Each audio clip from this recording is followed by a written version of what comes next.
Ladies and gentlemen, look, man, we back at it again. It's Kimar Kane coming to you all the way live, your favorite country cousin, your favorite Mississippian, and your best friend here with the beautiful and beautifully talented.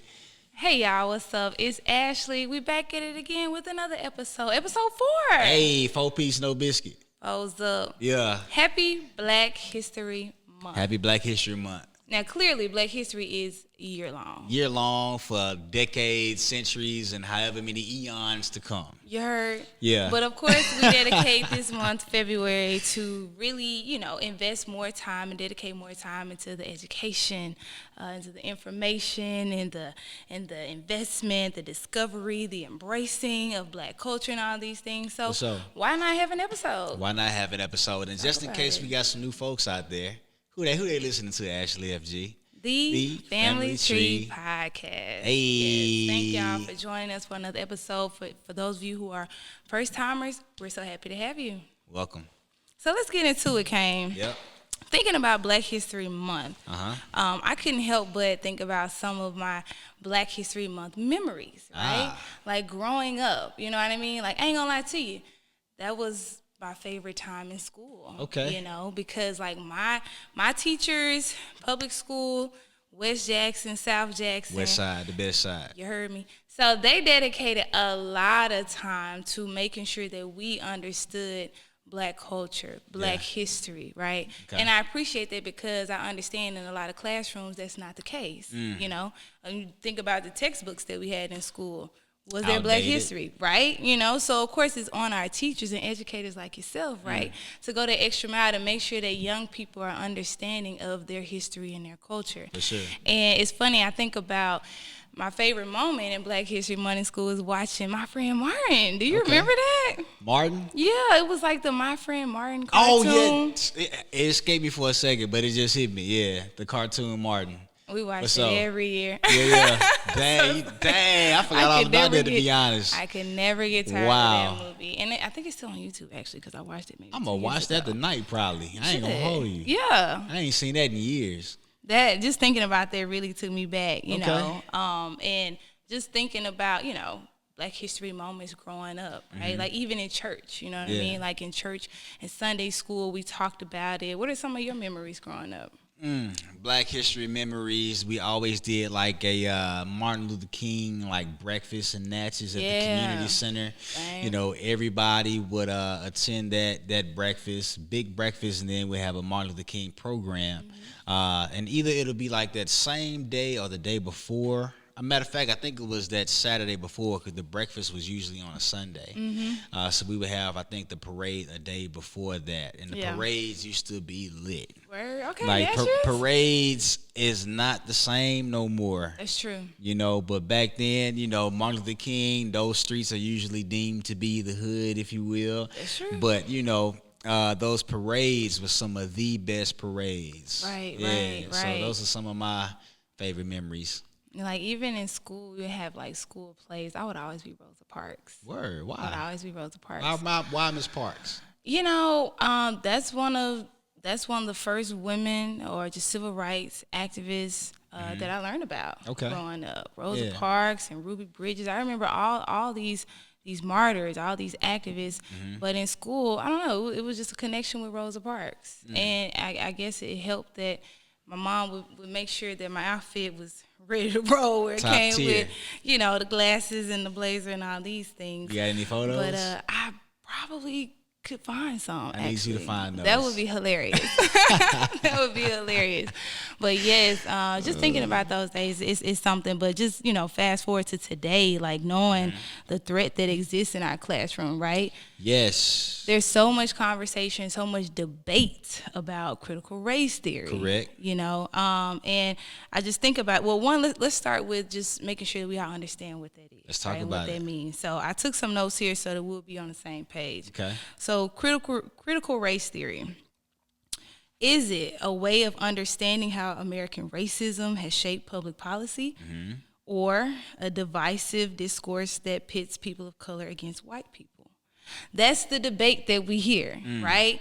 And it's the disagreement is so sharp between Republicans, Democrats, liberals, conservatives, black and white about the issue. You being in the classroom, though, Kane, what are your thoughts about the need of having this understanding about American racism and how it shaped public policy and laws? What are your thoughts about that being included in curriculum? Yeah, being that I saw something recently talking about the banning of Black history in schools in Mississippi. Right.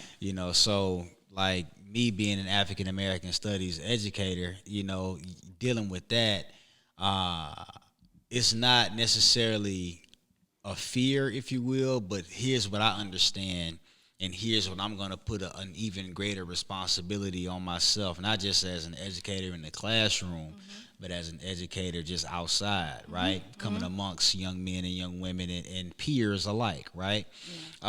Just being able to have that responsibility to teach our history anyway, whether that be in a curriculum or not. Yep. Right? Yep. I think that is because we oftentimes talk about, they're not telling our story right. Well, it's not meant for them, if you will, to share our story.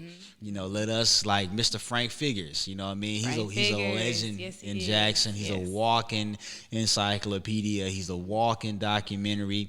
And I remember my earlier days in college and volunteering with the NAACP. Like, I could sit and listen to that brother for hours because he has so much rich history right here in Jackson.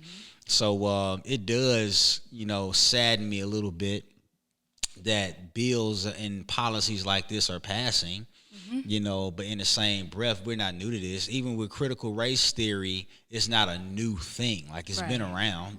We're just now kind of getting the buzz of it. Right. You know what I mean? Right. It's now kind of on everybody's radar. But again, like I say, like it's up on us now. Like, we are now the OGs, we are the elders. That's I was thinking about earlier, like, when you see certain speakers in our age bracket or even a little older, they might get on stage and say, hey, in the room, like, elders, do I have permission to speak? Yeah. And when I first heard that some years ago, when I first heard that, I said, ooh, that's hard. Yes. That is a deep reverence at a different level. Like, yes, it because is. I mean, a lot of us can just go off running at the mouth, but at the same breath, like, you need the youth, you need the elderly, and you need to meet somewhere in the middle.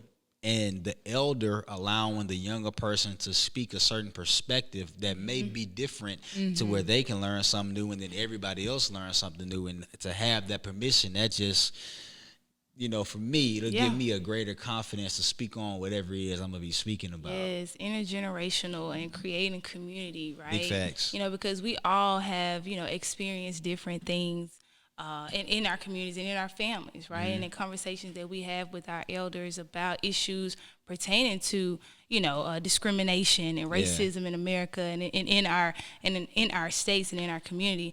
And so, like, even with you talking about the legislation that did pass in the Senate recently in Mississippi, right? to ban this kind of curriculum or understanding in our classroom. So I'm gonna say I had a proud moment. I was actually I was across country with family, and I got a text message from someone saying, your dad's protesting at the Capitol today. And, so we're away with my mom and her family. And I know my dad's back home. He wanted to be with us, but he's in the middle of the session. Yeah. And so I go to see what's going on, and that's when I realized that he had joined these other black lawmakers at the Capitol.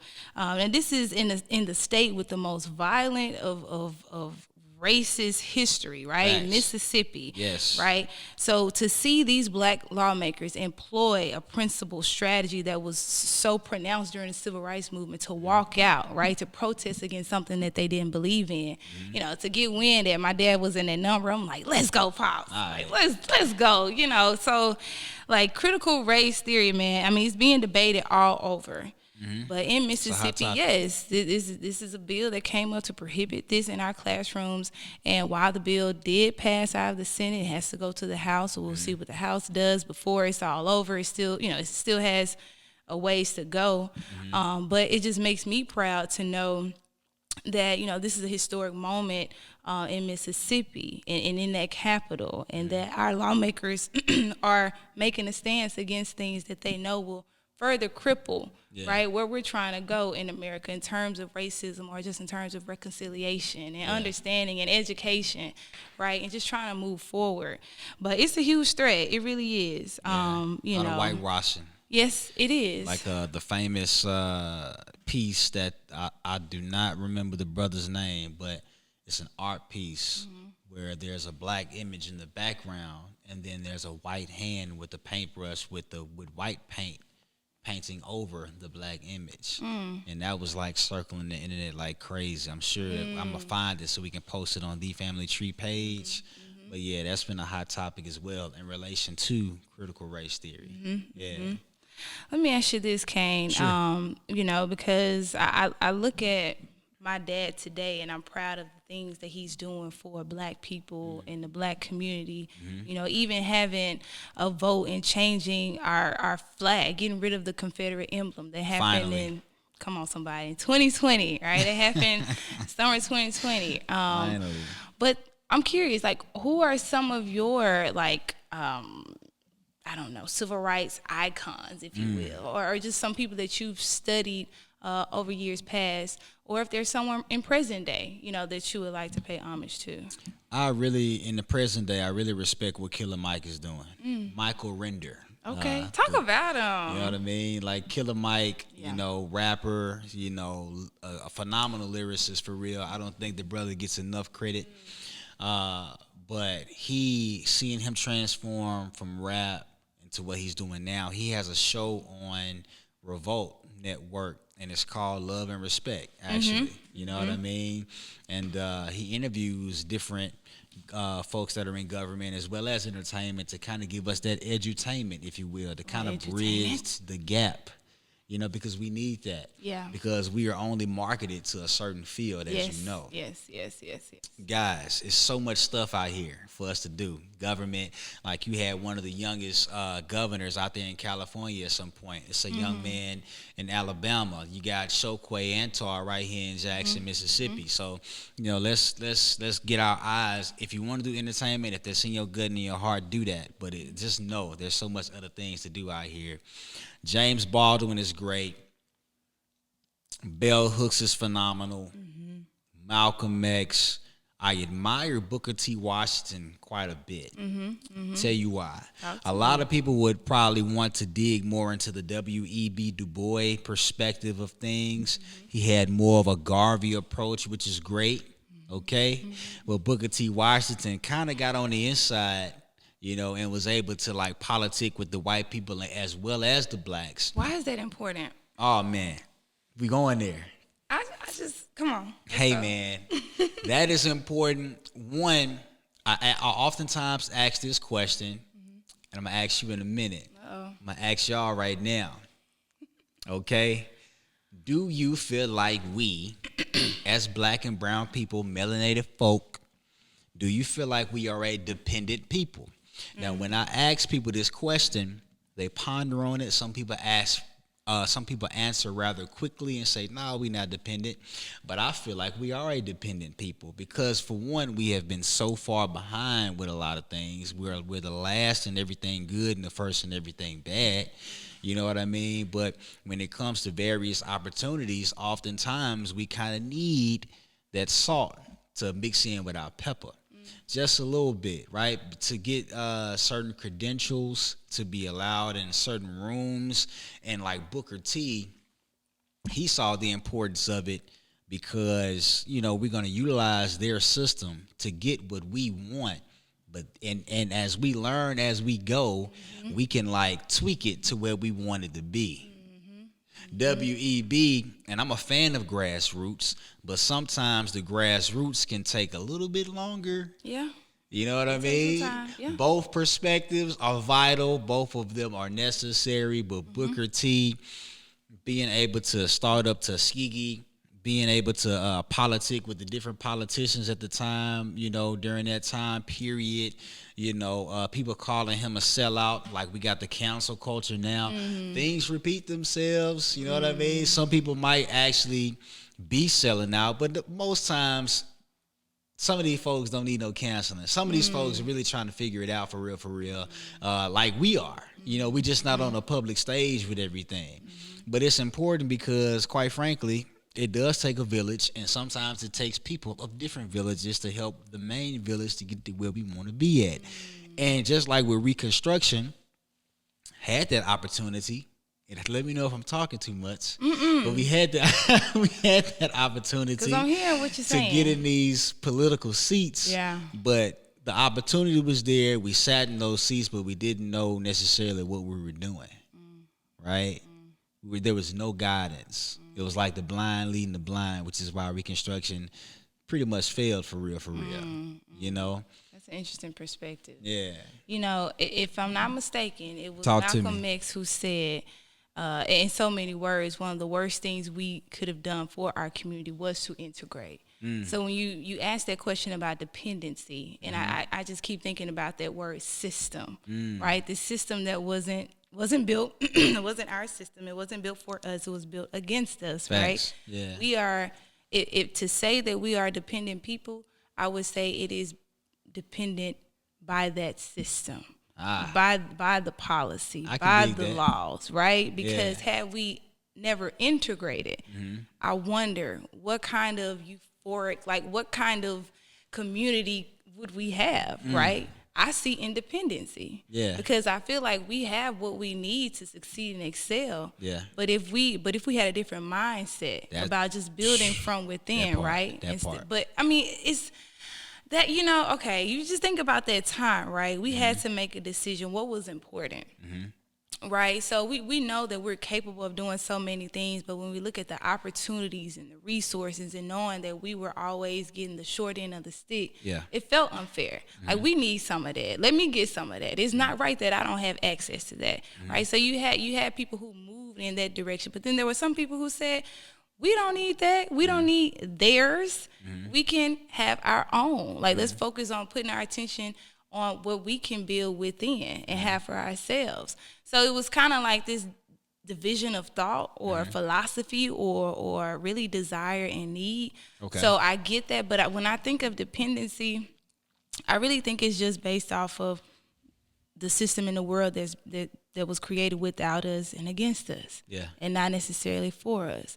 That's what keeps us in a chokehold, that system. But I can imagine if we never integrated, and if we were separate, but separate not being a bad thing, but being a situation that basically built this community and strengthened it in the way that it needed to be, then we could be independent. We would be independent. More independent. More independent for sure. Okay. So here's what I say, and I agree with you. But then I also think, like, hey, it's been taking us so long to kind of get things together as a whole, as a people, right? We still working on, like, coming together, like, just as black folks. We can cheer each other on from distances for real, but then when it really gets down to, like, getting in the boardroom or getting in the partnering up or collaborating on something, you know, a lot of us tend to want to be the one to get the celebration, if you will. You know what I mean? And I think that, is it human nature or is it? I don't think so, because here's what I've noticed with the Peach people. Okay. Okay. Talk about it. They will still do business with each other even if they hate each other's guts. They do that more often than not. But if we don't like one another, we stay away from each other. Even if the greenback or the money or the return of investment is going to be quite lucrative. We let our emotions get in the way. That's what I dislike. Now, granted, one of the books that I'm reading on, The Body Keeps Score, you know what I mean? A lot of that trauma, I do believe, is trickled down in our bloodstream. Yeah. Which is trauma. Why, you know, even if you don't support therapy, okay, at least do the self-work. We are our biggest project, right? Like, get around some new stuff. take it upon yourself to get around some new stuff and experience some new things so that we can like have that togetherness so that we're not so dependent but interdependent. Like if I need you or if I want you rather, Interdependent. then you know we can partner up on whatever. But then if Yeah. not, but this system is what we got. We've been in it for It is what we years, got, right? You know, It's where we are. I guess just thinking if then, in that moment, when we were at that crossroads, if we chose a different route, where would we be? But I absolutely agree in your assessment that it's some work that needs to be done within our community. individually, In our households, Yes. in our businesses. yes, There's a lot that we need to know that we don't know. There's a lot that we need to do that we don't do. There's a lot of conversations that need to be had that we're silent about. heavy. And it's showing up in consequences or further pushing us down the rabbit hole, right? Because I think about the Bible verse. Talk I about can't it. remember the scripture quite clearly, but it talks about how curses or whatever will be on your kids' kids and kids. Oh yeah, I know what you're talking about. You know what I mean? That's the Bible verse that kind of scares me sometimes. You know, we live in that. We in that. You know what I mean? And it's like, okay, what are we gonna do different to like switch it up? Yeah. Because we talk about Black history. Granted, without that, we wouldn't be here. Also, I feel like if we were living in that time, would we be as strong and advocating for the things that we advocate for now back then? Like, would we have the mitigated gall, all right, to do what they were doing? Because there was way more togetherness back then because there was also a more common goal. Yeah. I think now we have so many stretched out goals that's keeping us further away from one another.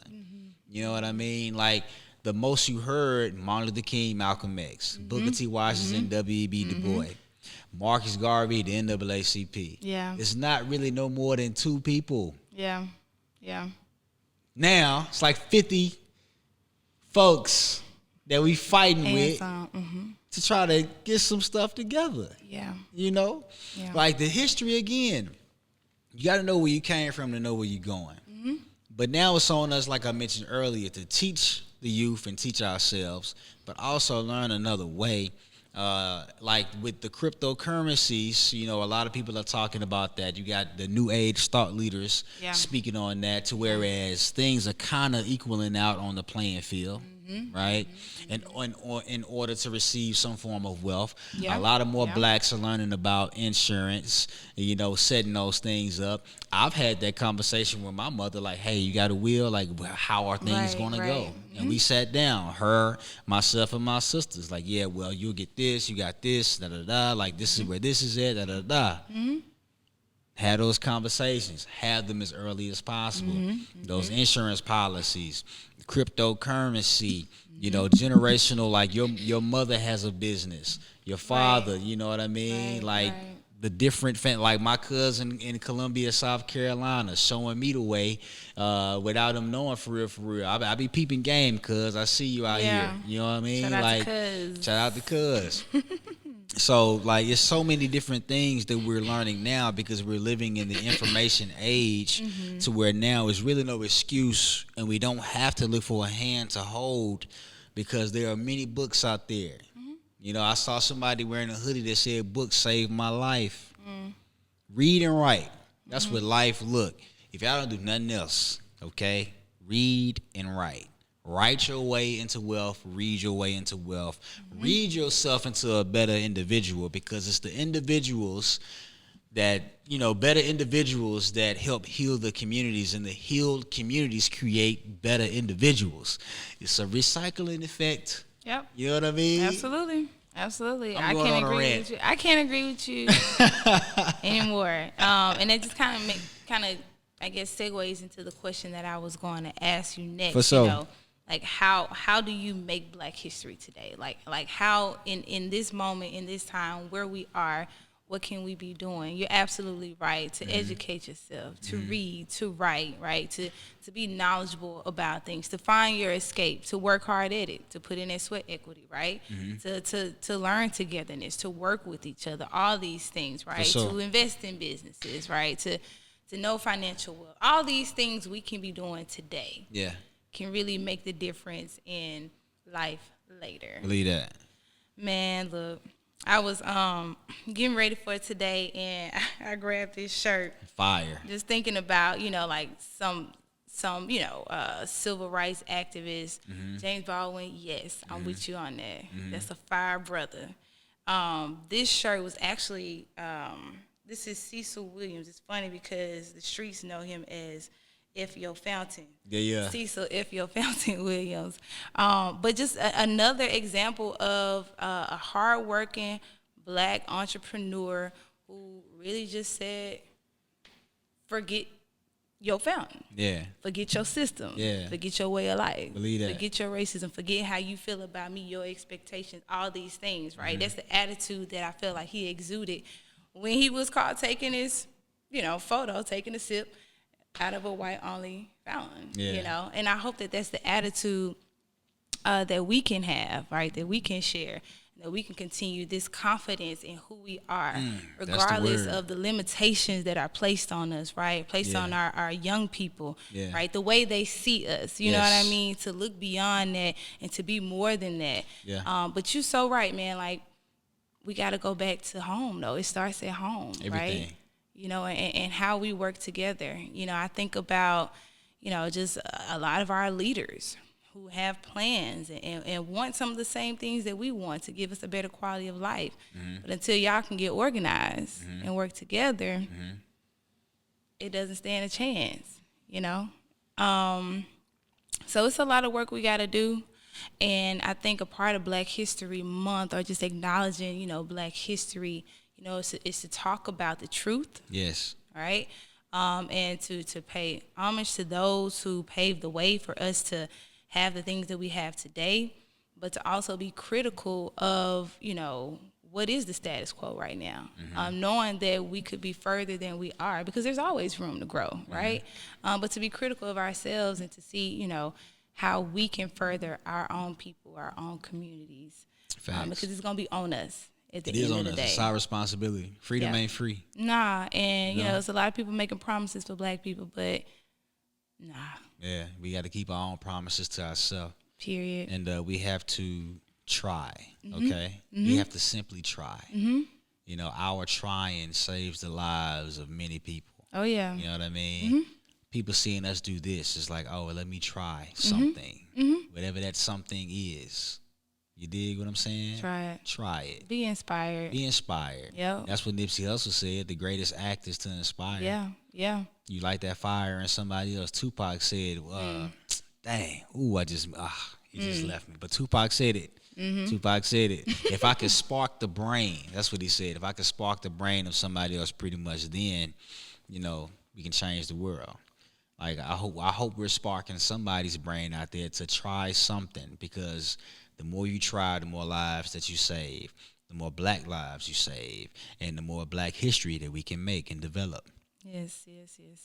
So we'll continue to keep doing the good work. Believe that. You and I hope that y'all will join us and recommitting yourselves to you, to your people, to your community, to your families, but to the progression of our Black people.